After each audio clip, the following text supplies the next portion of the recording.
podcast. I'm your host, Mutaki Ismail. Today, I will be talking about the history of Islam in Somalia. There are many parts of the Muslim world that just don't get enough attention. And even I'm guilty of this with this podcast. I've spoken so much about the Middle East and about Turkey, and we went quite extensively into Pakistan, and East Africa, Southeast Asia, and other parts of the Muslim world, the Caucasus. These places often get ignored or just don't receive that as much attention from the broader public. And I've always wanted to explore some of these places, and alhamdulillah, I was able to sit down and have a long conversation with a brother I met on Instagram. His name is Mohammed Artan. Like me, he's a history nerd. He loves history. He's based in London, but originally from Somalia. And we'll get into his story as his background, everything as you listen to the episode, to the interview. But this was a great conversation. It was very fascinating. If you love history, if you like details about history, this is going to be a good one. This is a long episode. I want to warn you about that. It's about 2 hours long, so this may take some time. So be comfortable with this. Get comfortable and absorb it. There's a lot of information here, but it is very good and very fascinating. You're going to learn so much, inshallah, about Somalia, about Northeast Africa, about Islam, hopefully as well. So, just so you understand just so you know what to expect, I should say, the first hour of this interview is mostly about Brother Mohammed Artan himself, his life, his experience as a Somali refugee in the Netherlands, also about the Civil War, which caused him to become a refugee, things like that. So the first hour is mostly about the modern things and about Muhammad himself. The second hour, however, is when we really dive deep and really go deep into the history of Islam in Somalia. We're going to talk about the religion that was in Somalia before Islam. We're going to talk about how Islam came to Somalia. And when I say Somalia, I kind of really mean Northeast Africa in a way. We're going to talk about how Islam spread. And there's a lot of information here, so much so that we're going to have to do a second episode to really get some more information in, inshallah, and really get this information to you. So I hope you enjoy this. I'm not the greatest interviewer in the world, but I think this is a good story that you're about to hear, and I hope you enjoy it. For show notes and how to contact Brother Mohammed Artan, if you're interested, just go to IslamicHistoryPodcast.com/Somalia. I'll have his information there. And hope you enjoy this first episode. So without any further delay, let's go ahead and get into it. Assalamu alaikum. Welcome back to the Islamic History Podcast. Today I have a special guest, my friend and my brother in Islam, Sheikh, I don't know if he wants to be called Sheikh, but Sheikh Mohammed Artan. Brother Mohammed, how are you doing today? Assalamu alaikum wa rahmatullahi wa barakatuh, Brother Muttaqi. I'm very well. Jazakallah khair wa jaza. I'm very well. I hope you're well and your audience and everybody listening in is well and keeping well, inshallah. Alhamdulillah, alhamdulillah. Now, today we're going to talk about, this is our second time doing this, just so the audience knows, full disclosure. We're going to talk about the history of Somalia, more, not the entire history of Somalia, but mostly Islam in Somalia. And that's because you, Brother Muhammad, you are actually from Somalia, and that's where I want to start from. First of all, where are you right now? I am currently in Leicester in the United Kingdom. Okay, all right. But you were born in Somalia, is that correct? Yes, I was born and raised in Somalia for the first decade of my life also. I left at the age of 11 years old on the onset of the Somali Civil War, which was 1991 and 1990s, basically. I was born in a small village, small town in what is modern day border town between Ethiopia and Somalia, called Abudwaq. It's a small, sleepy, reddish town because the town is very red soil. Beautiful, serene. Have childhood memories at the age of 4 or 5 living and we then moved to Mogadishu and settled in Mogadishu, and then lived there till 1991, somewhat 1990, 91. And that's when we left, and that's when the Somali civil war broke out. And then we traveled via Kenya to the Netherlands.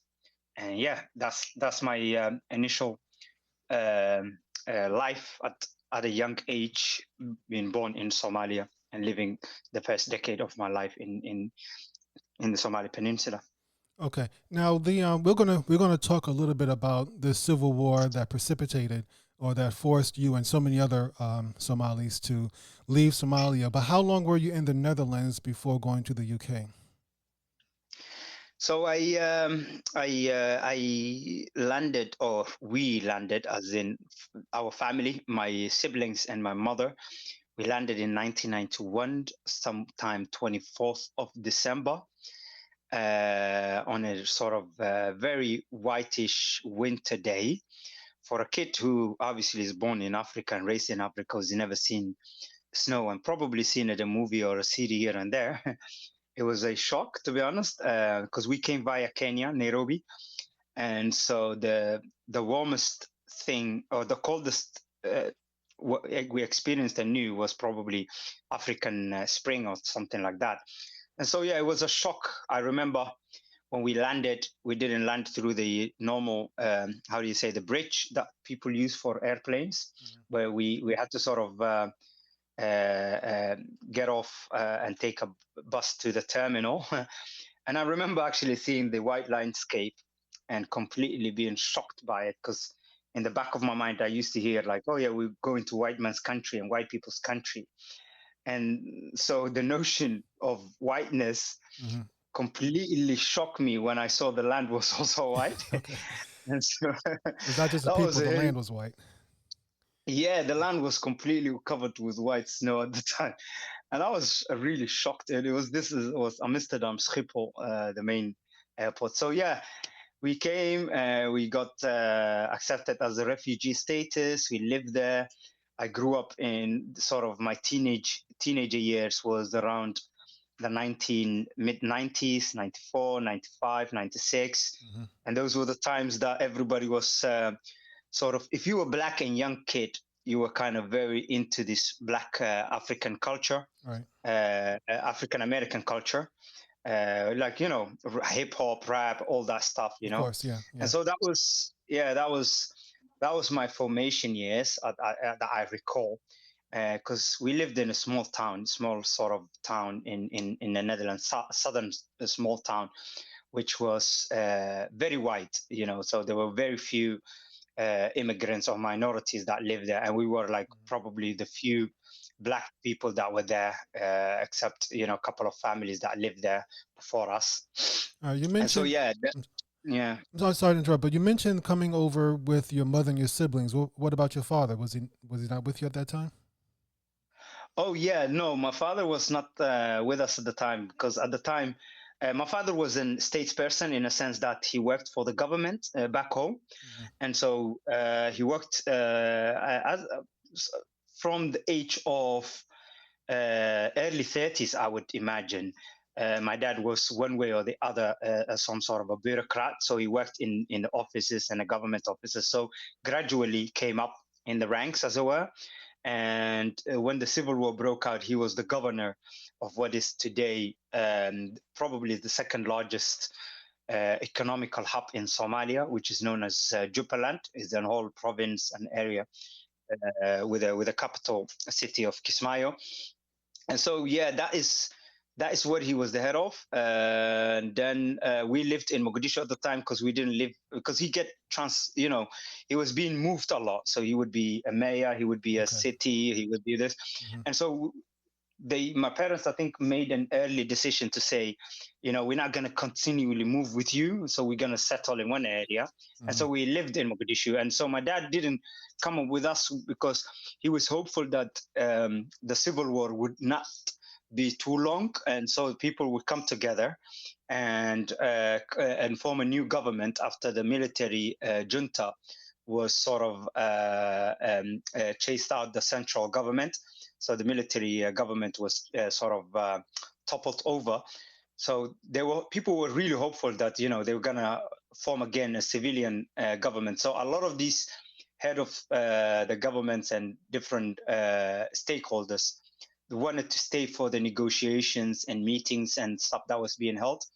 But my dad therefore stayed behind for that, and we left. And so when he gave up that things were not being as basically rekindled, as it were, and mid 94, 95, he joined us in Holland.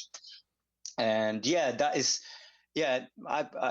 my father couldn't hack, to be honest, at the time, because you can imagine, right, brother Mutaqi, that someone who worked in a specific capacity almost all of his life, to come now at a senior age in 60s probably, and then be a immigrant, a refugee with no skill set or skill that he can employ in that country.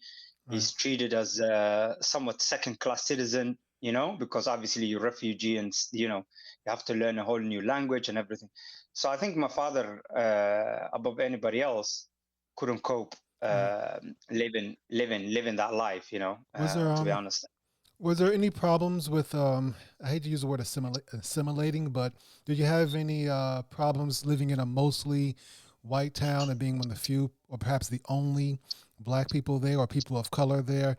Did you have any problems with racism or discrimination or anything like that in Holland before, whether before your father came or anything like that? You mentioned being a second-class citizen, so I can imagine that. I know how we treat immigrants here in the United States. How did it feel? Let me know any bad experiences or good experiences or neutral experiences in growing up in Holland as an immigrant. To be honest, I would not. I would be lying if I said everything was rosy and wonderful, right? And I would be also exaggerating if I said everything was horrible and horrendous. But there was a level of assimilation in Holland specifically. I don't know other Western countries because I haven't experienced that, So I remember in living in Holland, there is no subtleness to the assimilation. It's really pronounced. It's out there. So you're expected to assimilate. You're not expected to, you're utterly expected to sort of live your culture, your identity, your language, your religious belief. Literally, that's somewhat expected. So even people that you knew for decades sometimes, or people that you knew for years on end, might be neighbors, might be people who you studied with, their parents, whatever, they would start sentences with, in Holland or in the Netherlands, we do this way. I'm like, who are you telling? I grew up here. Like, you don't need to educate me on how you do things in Holland. You see, so things like that is sort of looking down on someone. That type of culture. Like, that you're always being educated on the norms and the culture of. That was really out there. Also, you were also expected to. Professionally, as well as culturally, as well as identity and dress-wise, and the way you thought, the way you spoke. Growing up in the mid-90s, we were not allowed to speak our languages. We were not allowed to converse. We were not allowed to in public, I'm talking about even, right? So we were not allowed these type of things. So people will say, oh, why don't you speak Dutch? Why don't you speak Dutch? Well, when you say... Hold on, Mohammed, you say you weren't allowed to. Does it mean that the social pressure forced you to hide it, or was it like the government said you couldn't do it? Yeah. Well, it's top down, right? So the government might not have a law enacted that says no one is allowed to speak that language, right, or their own language stuff. Okay. It's nothing clear cut like that. But to the point where people are expected not to use their languages, they're not expected to show their cultural, sort of the affinity with their cultural background and their identity of home and stuff. So they're expected to completely abandon and leave and start this new life as part and parcel of this new society that they embraced. And so they had ridiculous holidays that if you just raise your eyebrows, like, they have something called Zwarte Piet. I don't know whether you've heard of it. It's Saint Nicholas. They have a Okay. cultural holiday in mid-December, where it's like how do you say? It's like Christmas, right? Right. Sort of Christmas. The only difference is the Saint Nicholas, who has elves that are working for him. This guy has black little young kids or black Oh. adults that work for him, right? Right? So I don't want to put it the wrong way. So he basically has. Um, I'm going to get tarnished for this, but he has like black slaves working for him. Basically, I hate to. Yeah, well, that's where the historical context is. It comes from that story that he Okay. used. It's based on an historical element where Saint Nicholas used to have black slaves and black workers, and they used to basically help him with everything. And so kids are young on taught with every year this holiday, and everybody sort of dresses and paints their face black and everything else and whatnot. And so this is a scary figure that approaches kids and says, so and parents say this to their children. They're like, if you don't do well this year, or if you do naughty, if you're that, Saint Nicholas is gonna come, and he's gonna the black Pete is gonna come, or in Dutch we say that is Zwarte Piet. Zwarte Piet will come, and he will take you, and you will become part of the workers of the Saint Nicholas. All these type of things, right? And kids and adults get a black face and everything.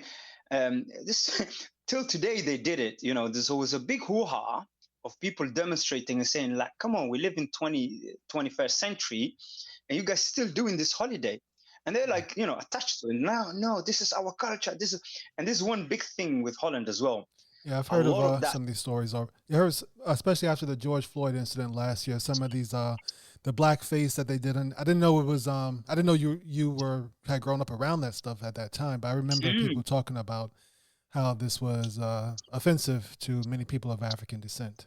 So yeah, it's been slowly sort of moved away from now.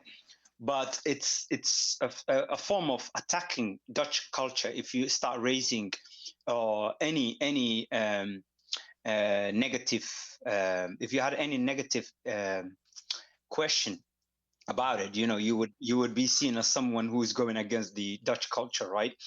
And so, subhanallah, I remember those growing up with this stuff. And I also grew up in the time where it's sort of, what do they call it?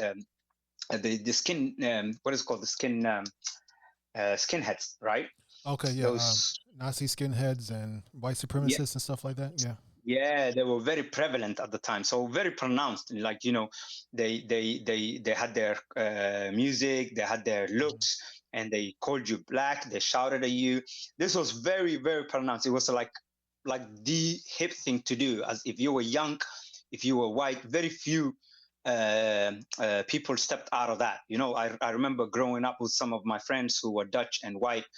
Subhanallah, we were close, very close, and we would, have similar cultural, how do you say, interest, music interest, what is it called, the entertainment and everything else. We would play football together, but those were very few.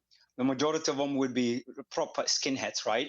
Oh. And I remember, constantly being in in fights and everything else and stuff until, funnily enough, Black African culture or African American culture became so pronounced through the hip hop culture. Right. So the Tupac, the West Side and the East Side tiff, as it were, yeah, became I think that became somewhat a bridge for a lot of the young who were white and immigrant or black, because everybody started adopting that culture. And people started slowly changing, the music started changing and all this type of stuff. And it's very weird how people that we were fighting with constantly for, I don't know, months and years, all of a sudden became like friends. We were at the playground playing football together, having similar interests, these type of things, just because, the perception changed of what was hip and what was in. Right. One thing I'm impressed about is that obviously you speak you speak multiple languages. Obviously, you speak English. You obviously speak Somali. You grew up Yeah, in the Netherlands, so you speak Dutch also. Um, yeah. and being an American, and most of us only speak one language, but Mm. and how it, I don't know how much you want. I'm not asking you to brag about yourself or anything, but how many languages do you speak? Is it just those three, or do you speak any other languages that you would consider yourself fluent in, or at least passable in? So Somali is my mother tongue. Hmm. I was raised to study the Quran early on in Arabic and everything else. So that is how Arabic and pronunciation of the Arabic words and Arabic huruf and words and became very easy. And obviously doing hifd and the deen and everything. And so Arabic became like a second language, and it is second language in Somalia official till today. Okay, The okay, second language in Somalia is Arabic, right? interesting. And so that is one of the languages that we speak, and we are raised that way as early on Hmm. to have at least basic fundamentals of the Arabic language. Then also, obviously, yeah, I grew up in Holland, so that became, and what I would say, my teenage formation years, really, that was Dutch. So for better part of 11, 12 years, I lived in Holland. I spoke Dutch and thought Dutch and, everything else.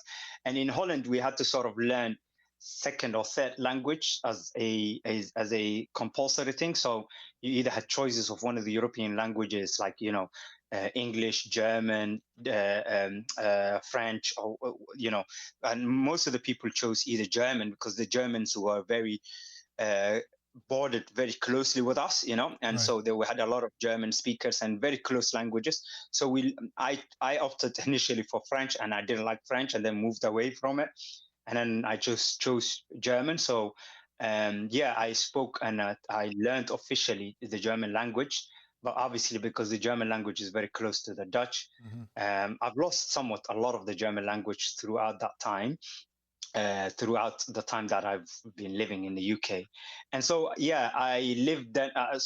Then I also, yeah, English language. So I would say, conversely, I can speak four languages. That's good. Alhamdulillah. When I was I'm African American, but I studied in Senegal in West Africa, and most of the Senegalese I knew spoke multiple languages. Of course, they spoke the local dialect, Wolof, but the government, Yeah. because it was colonized by the French, most people had to learn to speak French just to get along in society.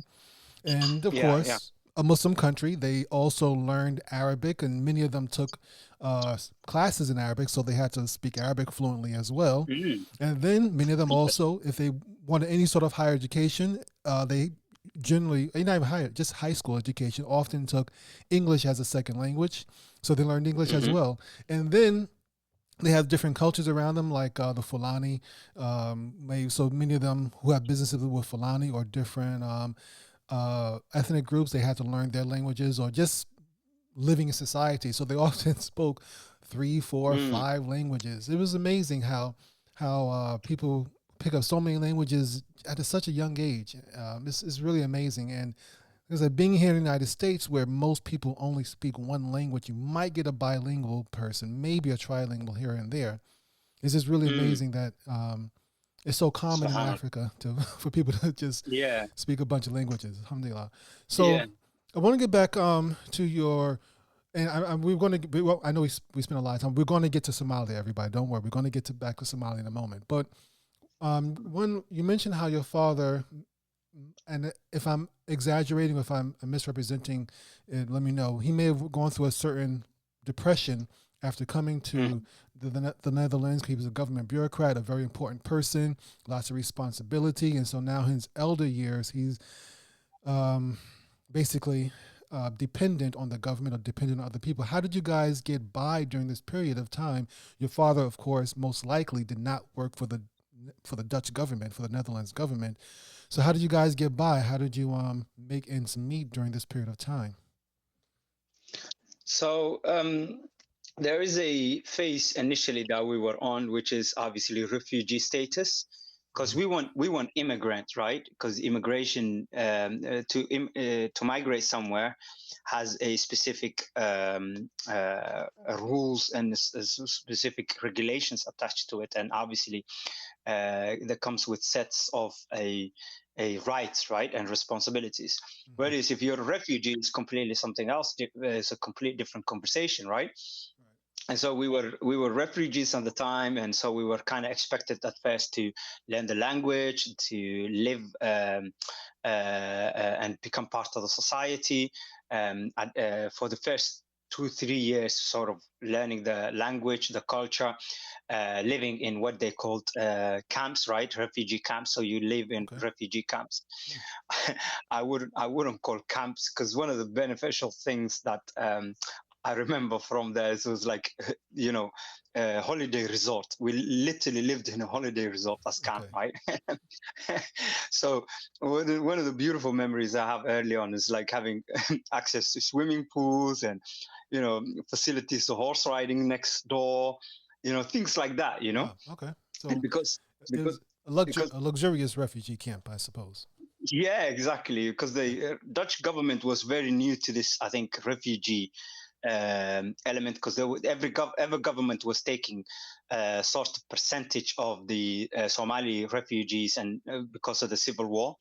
And so I think probably the Dutch government hasn't really prepared for it adequately on those sort of things. So people ended up living in hotels, ended up living in holiday resorts and stuff. So that's how initially it was, right? And then we moved away from that, and then we got allocated to a house somewhere in one of the southern cities that I told you about. We lived in a province called Gelderland. And so Gelderland is south, basically South Holland or South Netherlands. And then so we lived in that town called Wageningen, and then we grew up around there. And then so it's a small community. And so because your mother or your parent does not have any professional capacity or professional skill set, she was stay-at-home mother, and the father is not in the picture, because as I said earlier, my father was not there in early on. And so it's just us learning. So the state sort of take care of you. You see what I mean? So there was like a benefit system where you lived on the government's dime, basically, or money. And then my father came, and then when my father came and tried to sort of get used to it, he couldn't get used to it. The first year or so was very tricky for him, because he couldn't settle, he couldn't have a routine and everything else. And so he ended up traveling a lot. So he ended up leaving the city and going other cities in Holland to sort of meet people that he knew from back home that also dispersed all around Holland or Germany or, nearby European countries, right? And then somehow he ended up in Leicester, United Kingdom. And he loved this place. He kind of sort of fell in love with the city, because it had a Muslim environment. It had a lot of minority groups that were living in the city. People had masajids. We never saw that. You couldn't see like masjid. We have a little prayer hall back in our town, and the prayer hall was like open only on Fridays, and then sometimes it would not be open at all, because obviously it's a private place, someone else is using it, so it's for business, Right. And so whenever they decided to open it, so things like that. But then he comes to Leicester, and people are wearing hijab, people are wearing jubbas and khamis and everything else, and women are wearing niqab and jalabib and stuff, and it was very awkward, because and my father was like, oh, let's move to Leicester. He kept coming back, like, let's move to Leicester. And we're like, what for? It's like, oh, the Dean, the culture. I was like, yeah, that's another city in Europe. What's the point? Because you can't imagine something you haven't seen. Right. And unfortunately, he kind of quickly developed a liver cancer, and subhanallah, that it was already very late stage. That he was diagnosed, and so he quickly got hospitalized and sort of died within a few months or something. And I just came for the first time. Yeah, the first time I came here to see this place was for his burial, right, for his janaza. And so when I came here, I really fell in love with this place as well, because then I really, it hit home what he said about this place. So I wanted to come and move here. And I just quickly went back to my job in Holland. I told my boss, like, listen, I'm moving out. I give you 30 days. He was shocked. My colleagues were shocked. Everybody was like shocked. What are you doing? You got bewitched or something? And I was like, no, I'm leaving. I'm moving out. So I moved out after a month and I went back to Leicester. Okay. And I've been living here since then. This was 2003. So yeah, I've been living since 2003 here. Okay. Is there you mentioned there's a Muslim community in Leicester. Is there a Somali community there as well within the Muslim community? At what point we were close to 40,000 people, 40,000 roughly estimated. Really? Okay. And majority, and the population of the city is 300,000, right? Okay, it's pretty large.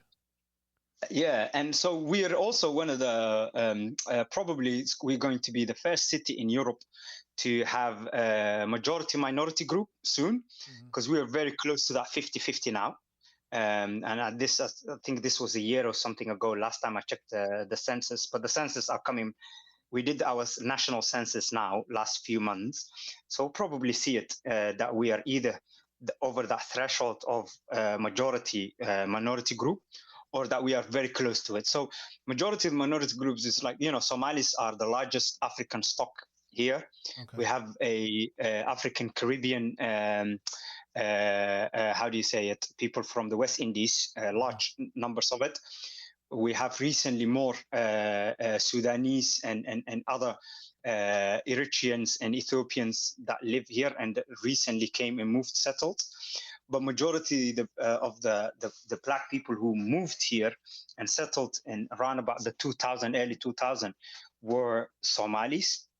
And obviously, the West Indies and the brothers from the West Indies obviously living here for quite a long time, as you might imagine, were part of it. But yes, Somalis are a large number of the people. And majority of these, by the way, came from Holland or Sweden and stuff. They sort of moved up to the point where the Dutch government and the Dutch press and everything was sending after us reporters, news reporters, researchers, and writing essays and research studies and statistics of why did you guys all of a sudden move out en masse?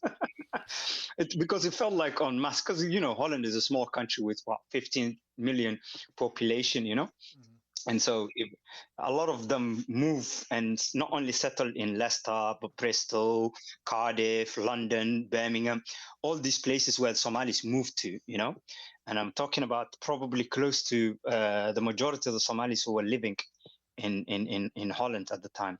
It kind of raises an alarm, Right. I know my first interaction with Somali people was when I moved to Atlanta in the early 2000s, and I moved here from Florida.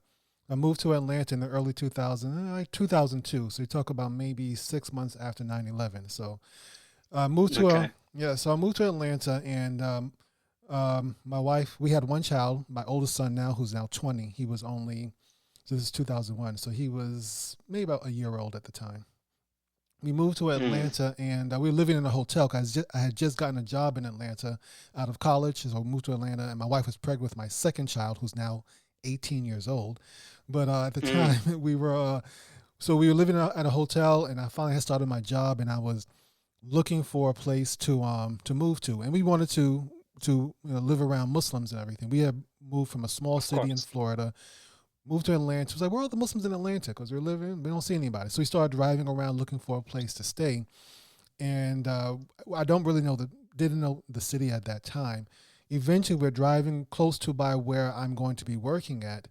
And we start seeing Muslim women walking along the streets and the sidewalks in hijabs and everything. And okay, but must be some Muslims somewhere around here. And so we drive along, and eventually we see a masjid, and it's the Masjid al-Mu'mineen, and lo and behold, I did not know this at the time. I learned this later on. We were driving around Clarkston in Georgia, which is after Minnesota, is probably the largest community of Somali immigrants, or I would say maybe refugees, the largest Somali community in the United States after Minnesota. Minnesota, I'm pretty sure even you may have heard of the prolific, the large Somali community in Minnesota, Ilhan Omar, Mm, and Minnesota is a place to be for, as far as the of United course. States is concerned. But Clarkston is probably number two, and then Maine for some reason. Maine, which is way up in the Northeast, close to Canada. I don't know why, but Yeah. anyways, here in Clarkston, and I don't live in Clarkston now, but I don't live that far either. Still, Atlanta suburbs, very close. Yeah. There's a part here where there's a little shopping center here that we call, some people call it Somaliville, some people call it Little Mogadishu, and it's right here in the suburbs of Atlanta. But yeah, there's a large community of Somalis here in eastern Atlanta, and that's when I first started. Obviously, went to the masjid with them. They're my neighbors. All the businesses around here, or many businesses around here, are run by Somalis and other East Africans. Also Ethiopians and Eritreans. Mm, But since mm, mostly Muslims and Somalis make up the largest sure. East African Muslim community here, and that's when I Mm, started hearing about all the problems that brought them here. And that's what we're going to talk about next. That's when I okay. learned about the Civil War, and my knowledge of it is very limited, just from talking to Okay. people. And some of my coworkers were I know one brother, he had told me about some of his family that had been killed there, and everything. And I try, we talk about it, and I'm always nervous to get too far into it because I don't want to drudge up bad memories for people, and I don't want to be insensitive either. But as a guy who loves history, I'm curious about it, and I'm always want to know more. So, Mm-hmm. um, at the same time, I want to be respectful in the fact that there's more to Somalia than the Civil War, and we have all the Black Hawk Down stuff and all these crazy things that Of course. Hollywood. I don't want to get into. I don't want to glorify the violence and all. I don't want to do that, but I do want to talk. We got to talk about it a little bit, and so Of course. if we can, one of the questions I wanted to have, and we're going to get deep into the history of Islam in Somalia. Um, Mm-hmm. One of the questions that I wanted to ask you, and that we talked about before, and you can be as descriptive or as long-winded as you want to, or as short as you want. It's totally up to you. Um, Mm-hmm. if you just want to explain very briefly, without getting too gory, I suppose, just explain the history behind the Civil War, or the events that led up to the Civil War, the environment that led to this Civil War that caused this mass migration, and that Mm, basically sparked the Somali diaspora that we have now. mm. Okay. Well, to be honest, it's a very difficult question to answer from the perspective of history or someone who loves history, because it's a complicated, how do you say, it's a complicated, it's very complicated societal problem Right. that was there.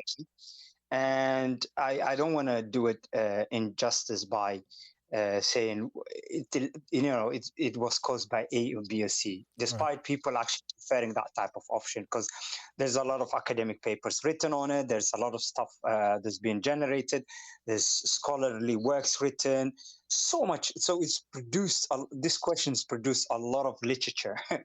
around that. So it's not something that I could easily answer that way. Right. Right. However, from my own personal experience and from my own personal reading and my own conclusions of what I think led, not necessarily caused, but led to the sort of the height of the civil unrest, is a combination of a couple of things. A, Somalia became victim of global, what do you call it, geopolitical war that was Okay. playing at the time of basically the Cold War, right? So that is one element that's there. B, obviously, complete and utter failure of economic system back in Somalia. So the whole economic system kind of sort of collapsed, and Somalia was at that point somewhat living on hands out, Mhm. and so there was economy completely collapsed, and political instability. So in a sense that the military government that was ruling at the time became highly, highly disliked by not only the masses but also the religious figures.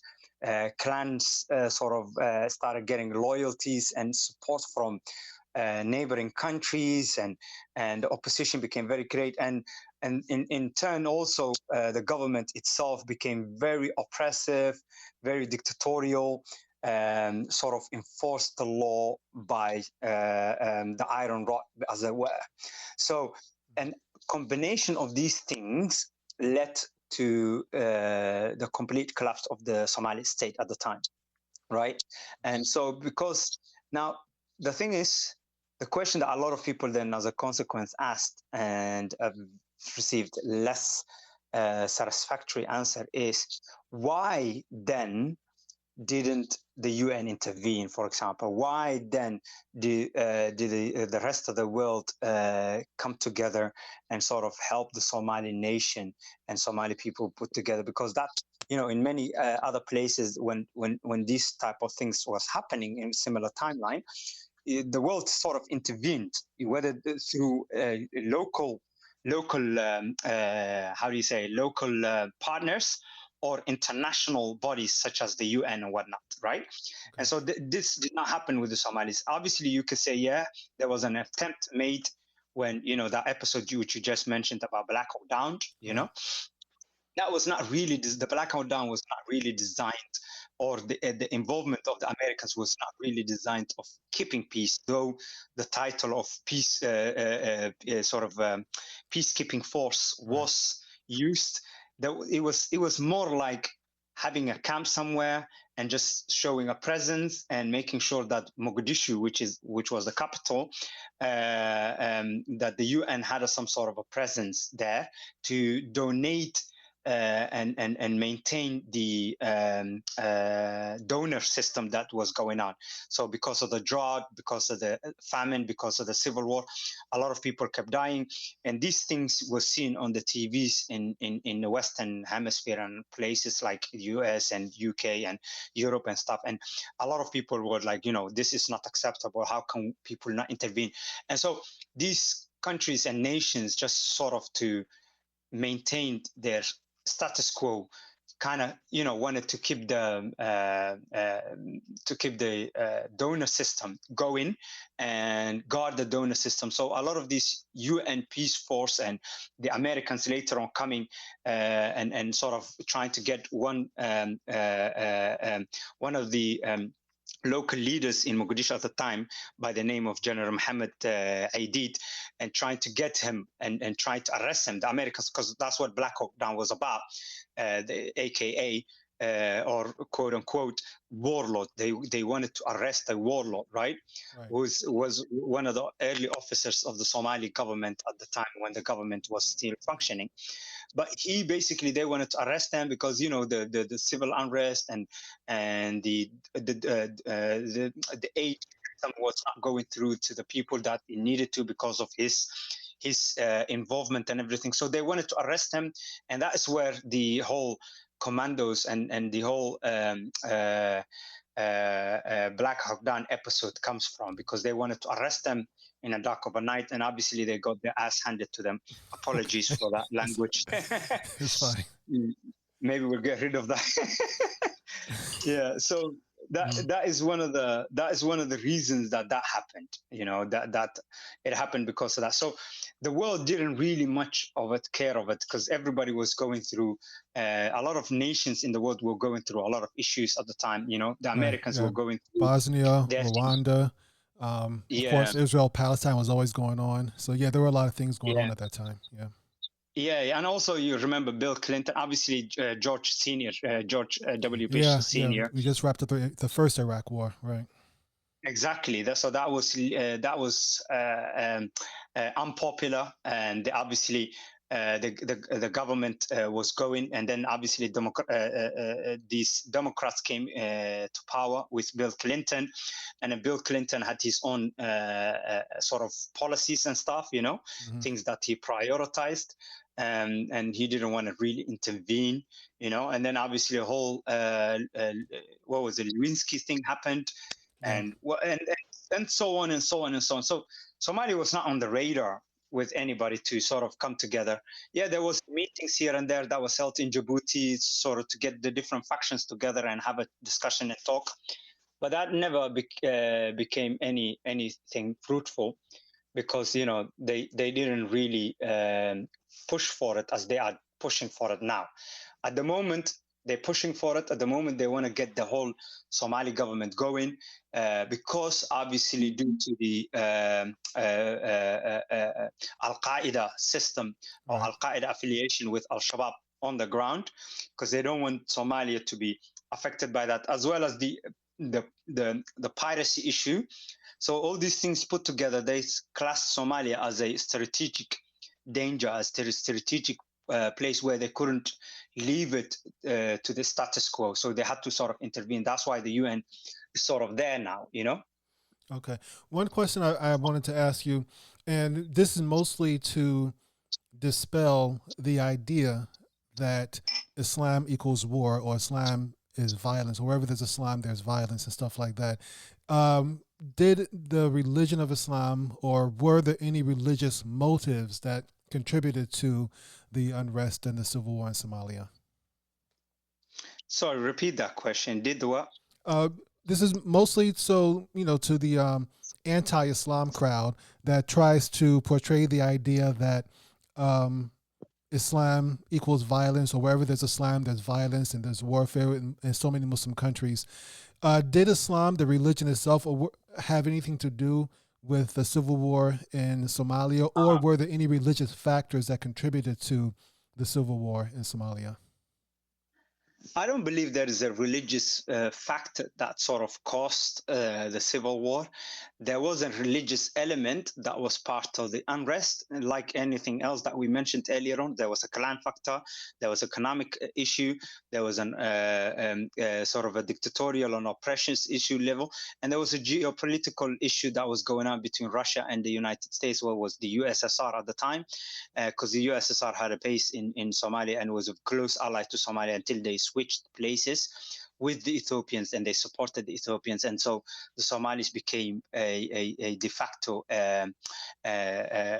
non-friendly country, and so Somalia switched a camp with the Americans, and the Americans were not really invested in Somalia in that sense, so they didn't help it.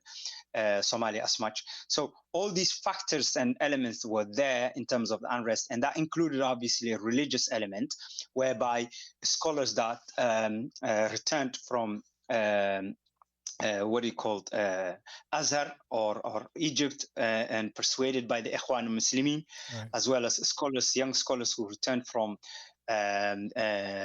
Saudi Arabia, whereby obviously persuaded by the Salafi movement, right, came back home and now are, up in arms with either sometimes with each other or against each other, or sometimes with each other, but against the old school religious,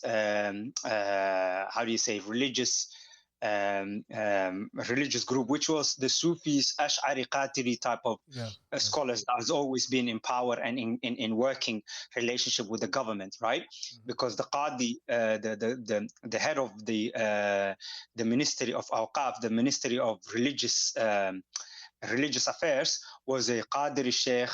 He was a known alim who was a part of the Qadiriyah, the Tariqa-wise, and very, very supporter of Ash'arism, hated Ikhwan, as well as, the Salafi. And so these type of things were there. And then obviously these people became very influential, started teaching in private circles and centers. Obviously on a low-key, financed by various other places in the Middle East. And so these things became very prevalent. Everybody was influenced by that, and a sort of movement became. And then one of the episodes that was very famous in Somali history is the military government early on. What the military government did early on, it was very women friendly. So it gave women a lot of power. It allowed women to actually have their own body.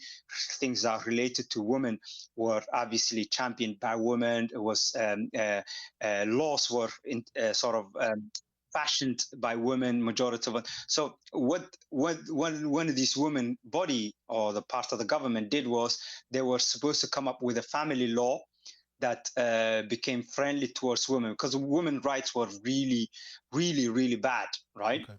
Mm-hmm. It wasn't horrible, but it was bad in the sense that everything was given to the man, in the sense that, a woman couldn't get her own divorce, women can ask her divorce, women couldn't, for example, keep her own money and sustain her own money. She needed the clan structure, she needed the elderly structure, she had less of a voice within the social cluster, Okay. So these women, the way they did is, mashallah, they came up with something they called the family law. And the family law there included a clause which obviously was part of the inheritance, right? Because obviously that comes under the family law. And so because generally the family law argued that women was as equal as man, right? The clause that came to the inheritance also then automatically people assumed it was that men and women also inherited the same, right? So I have seen the law and everything. I have not seen anywhere where it said men and women inherit the same level. You see what I mean? But that is what it was assumed, because generally the law said men and women are equal on these fronts, on these things. Women could ask for her divorce, women could get a divorce from the judge, she don't need to drag so many men to the court. All these type of things were in part of that. She could earn her own salary, she could decide with her money. All these things were part of that law, right? And so this happened, and then obviously huge that meant a huge thing. So all the scholars, they sort of came out, everybody came out and they were like demonstrated, oh, look at this government, this secular, because the Russian socialist government, and because it was pro-Russian at the time, the government, right? Because we had a socialist agenda. The government had a socialist agenda, and so the socialist agenda was very communist-like, Right. And so they said, oh, look at these communists, these socialists, this is what happened. They make this law, and people started coming out. And there was a law at the time in the country where demonstrating and political gathering or political gathering and coming together was against the law. So it's like a sort of a martial law. It was not a martial law for anything else, but it was just martial law to oppress and make sure that people couldn't gather and come out for political reasons, right? Mm-hmm. And so these scholars, they came out and they gathered and they sort of told everybody to come out, and everybody came out. And then obviously they were locked up and sentenced death. Okay. They were sentenced to death by the military government? Okay. The military government. It was a very harsh sentence, It was absolutely uncalled for, because obviously at the end of the day, what it comes down to is even if the law says there or doesn't say there, citizens, whether they will be scholars or anybody else, could be just sat down and explained, and things like that could have happened, but that never happened. And it's quickly the government announced that they broke the law. They came together, they provoked civil unrest, because they provoked civil unrest and they went against the martial law. They therefore are going to be sentenced to death. And that happened fairly, very quickly, very, very quickly, unfortunately. Were they actually executed, or was it just Yeah, they were executed. Oh. Yeah. Oh, so wow. all of them lined up and executed.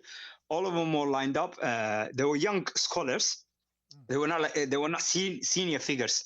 They were young and upcoming scholars that people respected and people knew from different variety of clans backgrounds. So there was not even one clan alone, These young scholars who were executed, they weren't necessarily the new students coming from Al-Azhar or from the Saudi schools. They were from the local traditional Somali Islamic establishment, or were they from the foreign schools? Or were they a mixture? No, they were aligned or affiliated. A lot of them were affiliated with Ikhwan al-Muslimin, for example. The branch of Ikhwan al-Muslimin is called Islah. because they operated in Yemen as well as Yeah, Somalia. So the Ikhwan al-Muslimin on those parts of the it's called Islah. So they were part of that. A lot of them were part of it. Some of them were part of the Salafi. What do you call it? Salafi. Salafi Minhaj, Salafi movement. And yeah, and some of them were obviously traditional, so from the Ash'ari background and stuff, who obviously didn't want this type of law being enacted or mentioned. Whether they all of these guys were motivated by politics, or they genuinely felt that the law went against Islam, right? It's Allahu Alam, right? But they came out in force and they said it, and they said what they said in terms of this government was going against Islam and the Sharia and the Quran, obviously close to kufr, or some even kufr. The government went back itself, actually sort of defended. And I remember there was a speech of the president sort of mockingly saying something along the line of, what you guys are talking about, inheritance and the numbers of inheritance. Things like that happened. And that quickly increased the, subhanAllah, the government to becoming less favored and less liked. If I could just take I just want to interrupt for a brief second, because I do have a lot of non-Muslims who listen to this, and also maybe a lot of new Muslims, and some of these, a lot of the terminology we're using, they may not be familiar with. So I just want to very, very quickly, for my listeners who are not familiar with some of these phrases and some of these, most Muslims will understand when we talk about Salafi and Ash'ari and Azhari and all these things. Now, the Al-Azhar is a famous university in Egypt, and Egypt has had a big issue with the Muslim Brotherhood, or Ikhwan al-Muslimin, for a long time. That's the history of the Ikhwan al-Muslimin is not appropriate to speak about right now, but just want people to understand that Ikhwan al-Muslimin, or the Muslim Brotherhood, has been considered a threat by many governments of Muslim countries, Saudi Arabia, Egypt, and many others. And so there's always friction between them and the religious establishment in Saudi Arabia, which mostly follows the Salafi, or some people may call them Wahhabi, form of thinking in Islam, which is a very literalistic and literal and I don't want to say rigid, but very literal interpretation of Islam. I've spoken about it many times before, so I don't want to get into the details, but I just want my non-Muslim listeners to understand what these terms are. And finally, for lack of a better phrase, is Ash'ari, or some people, Sufi is really not a very broad term, but still, these are kind of the opposite of the Salafis, where they kind of take a very spiritual understanding of Islam, and it's more you can look up Sufi. It's a very popular phrase. You can look up the word Sufi. But basically, these three groups of Muslims is what Muhammad is talking about. For those of you who are not familiar with this this culture clash within the Muslim world. Since we're on this topic, what was there in Somalia before Islam? So, like many cultures around the world, there are a variety of local religions, local theologies that people practice upon. And historians generally tend to, wrongly, I might add, lump all African traditions to something they call traditional African religions, right? Am I saying that right? Yeah, we spoke about that when we discussed the Islamic kingdoms in West Africa. We spoke about the TARs and traditional African religions. You're on the right path. Yes. And so that means a lot of that local theologies around what they called superstitions, what they called ancestor worship and stuff like that. Ancestor worship and blah, blah, and all that stuff. People are actually moving away from that, because obviously it's very superficial and very degrading, in a sense that, cultures that have been around for millennia, that all they know is ancestral worship and sort of these type of things. It's basically regurgitating similar narrative of, the Hamitic curse, that type of thing. Yeah. Where Africans are quite, good for one thing, and laziness and whatnot. But the Somalis have had a variety of theological understanding, but the main theological practice or the main theological belief system that they had.